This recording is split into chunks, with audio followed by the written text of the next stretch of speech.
So you want to be a designer, but how do you actually do that? Hey everybody, it's Design Gal. Thank you so much for your patience with me as I had a bit of a break, but I am back and I'm ready to deliver this new series on getting started in UI, UX, or product design. I hope this video gives you a great overview on where to start, gives you some pointers on things to research and learn, and kind of directs you in the way to go forward. One thing I want to say here first off though is that there are lots of ways to get into this field. There is no one simple path that everyone takes. Every designer that I've met has actually come to it from a slightly different path. So it really varies, and it really doesn't matter what your background is as long as you're willing to put in the work. So how exactly do you get started? This has been the number one asked question that I get from you.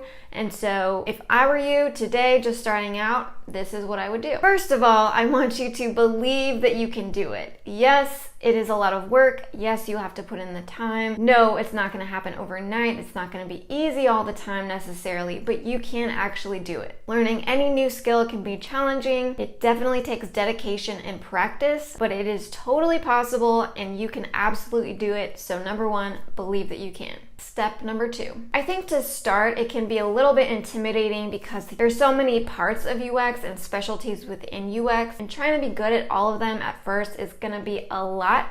So what I recommend is to find a specialization that you want to focus on first. Most designers are what they call T-shaped designers, which means the bottom of the T, if this is your T, the bottom of your T is your specialty. That's where you have really deep knowledge. You're very specialized in that. That's sort of your core.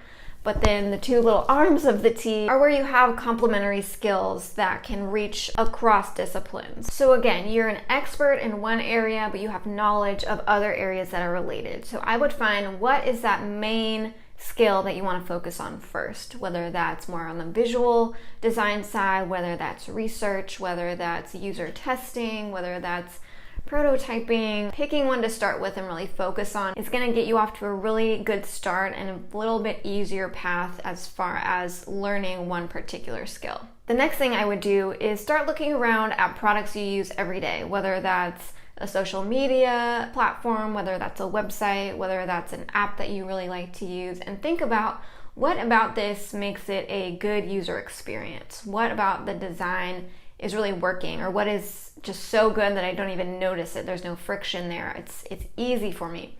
Start thinking about how those little details are coming together. Maybe it's the language that they're using. Maybe it's how many steps you have to take to actually get something. So for something like Lyft or Uber, I can get a car in front of my house in the click of one button. So that is a pretty seamless user experience, just as an example. And these don't even have to be digital products either. Actually, something I've heard is that the user experience of a banana is perfect. I know this sounds weird, but hang on. So a banana automatically tells you when it's ripe by changing color. It's portable, it fits in your hand, it has a protective layer, and it's completely organic and biodegradable without having to try and do anything. And it's perfect as a snack. It's delicious. I love bananas.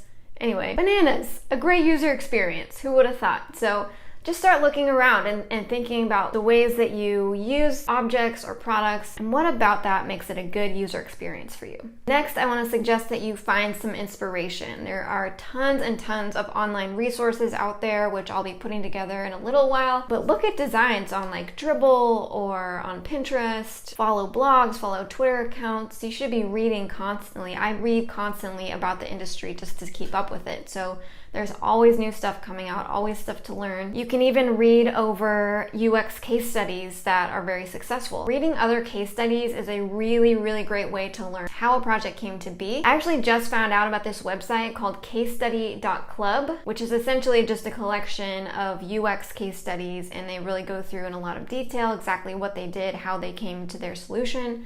Definitely check that out. And for everything else, and for everything I'm talking about today, if you want to know more, Google is your friend. Seriously, the internet has so much information, YouTube, everything, so take advantage. You don't need to spend money to learn. You just need to find the resources that are out there. All right, my next one is a really big one, and that is to learn the process. I will probably say this in every video I do on this series because it is so important. Learn about how UX design actually happens. Learn about design thinking. Learn how digital products are actually created today. I do have a video on this as well. The next thing I want to suggest is that you start learning some of the tools that we in the industry use to do our jobs. So everything from Sketch, InVision, there's a lot of UX tools. I'll be going over these in another video. But online tutorials are really helpful. There's a lot of free ones. If you can't afford the software, you can try a trial of it or maybe get access through something like your local library. Learn the tools so that as you learn, you can start practicing your skills in the software. So that kind of ties into my next point of practicing your work. So everything that you're learning and reading about, any software that you're learning, practice it. Whether that's copying existing work just so you can start to learn the tools and sort of see how things are done. You can create fake projects to build out your portfolio. You can do work for family and friends, or even work on some of your own ideas that you have. Anything that you can do to practice will help you become better and better. Next is a really fun one, and that is to join the community. I want to take this opportunity to officially welcome you. Welcome. Seriously, the design community is awesome. It is huge. It is all over the world. There are tons of places where you can meet other designers. My personal favorites are Twitter. I follow tons of designers on Twitter, and Slack groups, which if you don't know what Slack is, it is basically a big chat room and there are Slack groups for any topic you can imagine. I am in multiple Slack groups for designers, for women in tech, for local groups, for meetups, all kinds of things. And I find that it's a really, really cool way to get to know people, bounce ideas off of, just see what other people are doing, see the latest news that's being posted. It's a great way to keep up with the industry and see what's going on. I will eventually put together a lot of lists of resources for you all, so hang tight, it is coming. But for now, you can start looking around for some of those. And lastly, I want to end on an encouraging note, and that is to say to keep going, to keep pushing at it. You will get better over time. Everyone starts from the very beginning. Don't be discouraged. Don't compare yourself to other people. You really can only compare yourself to the potential that's within you. So as long as you're learning, you will be growing, and the more you practice and spend the time and do the work, you will get better. You can do it. I believe in you, and there's no better time to start than right now. Just like Nike says, just do it. All right, that is all I have for you today. Thank you so much for watching. I hope this was helpful. If you want more like this, I'm gonna be putting out a whole bunch of videos on this getting started topic in this series, so definitely subscribe if you haven't already. I've got some new stuff coming up soon I can't wait to tell you about. And with that, I'm out. See ya.